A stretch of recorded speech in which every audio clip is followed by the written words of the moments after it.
സാമ്പത്തിക വിദഗ്ധരൊക്കെ പറഞ്ഞിരുന്നത് കാര്യമായ തരത്തിലുള്ള പ്രഖ്യാപനങ്ങൾ ഉണ്ടായേക്കാം. അത് പീയൂഷ് ഗോയലിൻ്റെ 2019 ബജറ്റിനെ താരതമ്യം ചെയ്തുള്ള ഒരു വിശകലനമായിരുന്നു. പക്ഷെ അതിലേക്ക് കാര്യങ്ങൾ പോയില്ല. കേവലം 1 മണിക്കൂർ മാത്രമാണ്. ശ്രീ ബിജോയ് കൂടി കൊച്ചിയിൽ നിന്ന് നമ്മോടൊപ്പം ചേരുന്നുണ്ട്, സാമ്പത്തിക വിദഗ്ധൻ. ശ്രീ ബിജോയ്, കഴിഞ്ഞ 10 വർഷത്തെ മോദി സർക്കാർ നേട്ടങ്ങൾ അക്കമിട്ട് നിരത്തിയാണ് ധനമന്ത്രി പ്രഖ്യാപനങ്ങൾ നടത്തിയത്. 2047 വികസിത ഭാരതമെന്നാണ് സങ്കല്പമായി ധനമന്ത്രി പറയുന്നത്. അത് ലക്ഷ്യമാണ്. മുൻപ് പ്രഖ്യാപിച്ച പദ്ധതികളിൽ നിന്ന് ഒരു മാറ്റവും ഉണ്ടാകില്ല, അത് തുടരും. ഒപ്പം ജൂലൈയിൽ അവതരിപ്പിക്കാൻ പോകുന്ന പുതിയ സർക്കാരിൻ്റെ ബജറ്റിൽ തുടർച്ചയുണ്ടാകും എന്നും പറഞ്ഞു വെക്കുമ്പോൾ ആ ആത്മവിശ്വാസത്തിൻ്റെ അടിസ്ഥാനമായി താങ്കൾ കാണുന്നത് എന്താണ്?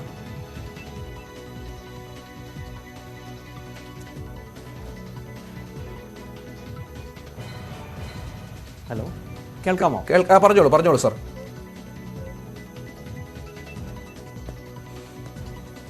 തീർച്ചയായിട്ടും ഈ ഒരു ഇലക്ഷൻ വിൻ ചെയ്ത് വീണ്ടും ഒരു ഗവൺമെന്റ് ഫോം ചെയ്യുന്നുള്ള ഒരു കോൺഫിഡൻസ് തന്നെയായിരിക്കും മാഡം ഫിനാൻസ് മിനിസ്റ്ററെ കൊണ്ട് അങ്ങനെ പറയിപ്പിച്ചത്. ഞാനൊരു ചാർട്ടേഡ് അക്കൗണ്ടന്റ് ആണ്. അപ്പോൾ ഇതിന്റെ അകത്ത് പൊളിറ്റിക്കൽ സൈഡിലേക്ക് ഞാൻ അധികം പോകാതിരിക്കുന്നതാണ് നല്ലതെന്ന് എനിക്ക് തോന്നുന്നു. അതെ, പൊളിറ്റിക്കൽ സൈഡല്ല, ഞാൻ മനസ്സിലാക്കുന്നത് പ്രവർത്തനങ്ങൾ ഉണ്ടാകും എന്നുള്ളത് പറഞ്ഞു വെക്കുന്നു. ഒപ്പം നമ്മൾ പ്രതീക്ഷിച്ചിരുന്നത് പല മേഖലകൾ, പ്രത്യേകിച്ച് ഗ്രാമീണ മേഖലകളിലടക്കം നിരവധി പദ്ധതികൾ ഉണ്ടാകും, സ്ത്രീ ശാക്തീകരണവുമായി ബന്ധപ്പെട്ടുള്ള കാര്യങ്ങളിലേക്ക് പോകും എന്നൊക്കെയാണ്. പക്ഷെ അങ്ങനെ കാര്യമായ രീതിയിലുള്ള പ്രഖ്യാപനങ്ങൾ ഉണ്ടായില്ല. അതാണ് അതിനോട് ചേർത്തെന്ന് പറഞ്ഞതാണ്. ഒരുപക്ഷെ ഓട്ടോൺ അക്കൗണ്ടിന്റെ ആ ഒരു പ്രത്യേകത കൊണ്ടായിരിക്കും ഒരുപക്ഷെ അത് വേണ്ടെന്ന് വെച്ചത്. പക്ഷേ ടാക്സേഷൻ ആംഗിളിൽ ഡയറക്ട് ടാക്സിലാണെന്നുണ്ടെങ്കിലും ഇൻഡയറക്ട് ടാക്സിലാണെന്നുണ്ടെങ്കിലും നമ്മൾ വളരെയധികം പ്രതീക്ഷകൾ വെച്ച് പുലർത്തിയിരുന്നു. പക്ഷെ ഒന്നും തന്നെ വന്ന് കണ്ടില്ല. അതും ഈ പറഞ്ഞ പോലെ വോട്ട് ഓൺ അക്കൗണ്ട് ആണ് എന്നുള്ളത് കൊണ്ടായിരിക്കും ചിലപ്പോൾ ഒരുപക്ഷെ അത് ഉപേക്ഷിച്ചത്. തുടർന്ന് വരുന്ന മെയിൻ ബജറ്റിൽ അത് ഉൾക്കൊള്ളിച്ചുകൊണ്ടൊരു പ്രഖ്യാപനം ഒരുപക്ഷെ പ്രതീക്ഷിക്കാം. അല്ലെങ്കിൽ കഴിഞ്ഞ പ്രാവശ്യം തന്നെ അത്യാവശ്യത്തിന് കൊടുത്തിട്ടുണ്ട് എന്നുള്ളൊരു തോന്നലായിരിക്കും ഒരുപക്ഷെ ഫിനാൻസ് മിനിസ്റ്റർ അങ്ങനെ പറയാൻ പ്രേരിപ്പിച്ചതെന്ന് എനിക്ക് തോന്നുന്നു. പിന്നെ തീരെ ടാക്സ് പ്രപ്പോസൽസ് പറഞ്ഞില്ല എന്ന് നമുക്ക് പറയാൻ പറ്റില്ല. ഒരു ചെറിയൊരു പ്രപ്പോസൽ വന്നിട്ടുണ്ട്. അതായത് വർഷങ്ങളായിട്ട് 1962 മുതൽ ഡിസ്പ്യൂട്ടഡ് ആയിട്ട് കിടന്ന ടാക്സ് ഡിമാൻഡുകൾ, അങ്ങനത്തെ ഔട്ട്സ്റ്റാൻഡിങ് ഡിമാൻഡുകൾ 25,000 രൂപ വരെ, ഫൈനാൻഷ്യൽ ഇയർ 9 ടൺ വരെ, 2009 ടൺ വരെയുള്ള 25,000 വരെയുള്ള ഡിമാൻഡുകൾ വിഡ്രോ ചെയ്യാൻ തീരുമാനിച്ചിട്ടുണ്ട്.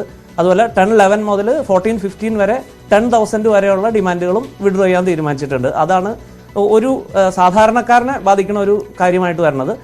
പിന്നെ കോർപ്പറേറ്റ്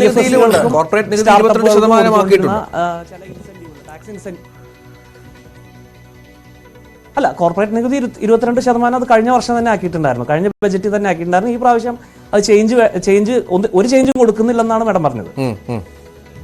ശരി. ബാക്കി ഫേംസിന്റെയും LLPകളുടെയും ഇൻഡിവിജ്വൽസിന്റെ ഒന്നും ടാക്സ് ലാബുകളിൽ ഒരു ടാക്സ് ലാബുകളിലും മാറ്റം വരുത്തിയില്ല. ഈ ഒരു വർഷങ്ങളായിട്ട് പെൻഡിംഗ് ആയി കിടന്നിരുന്ന ഡിസ്പ്യൂട്ടഡ് ഡിമാൻഡുകൾ 25,000 രൂപ വരെ ഉള്ളതും 10,000 രൂപ വരെ ഉള്ളതും 2 ഇയർ വൈസ് സെലക്ഷൻ എടുത്തിട്ട് ഒഴിവാക്കാൻ തീരുമാനിച്ചിട്ടുണ്ട്. അതാണ് സാധാരണക്കാരനെ ബാധിക്കുന്ന ഒരു നിർദ്ദേശം. പിന്നെ IFSCകൾക്കും സ്റ്റാർട്ടപ്പുകൾക്കും ഉണ്ടായിരുന്ന ഇൻസെൻറ്റീവുകൾ ഈ 31/3/2023 അവസാനിക്കേണ്ട കുറച്ച് ഇൻസെൻറ്റീവുകൾ ഉണ്ടായിരുന്നു. അത് 31/3/24 അവസാനിക്കേണ്ട ഇൻസെൻറ്റീവുകൾ 31/3/2025 വരെ എക്സ്റ്റെൻഡ് ചെയ്തിട്ടുണ്ട്. ഇത് രണ്ടുമാണ് മേജറായിട്ട് നമുക്ക് വിസിബിളായിട്ട് കാണാവുന്നത്. ഇനി ബജറ്റ് നിർദ്ദേശങ്ങൾ പ്രിന്റ് ചെയ്ത് വരുമ്പോഴത്തേക്കും കുറച്ചെന്തെങ്കിലും കൂടുതലുണ്ടോ എന്നുള്ളത് ഉണ്ടെന്ന് എനിക്ക് തോന്നുന്നില്ല. ഇത്രയൊക്കെ തന്നെ ഉള്ളെന്നാണ് തോന്നുന്നത്. ഈ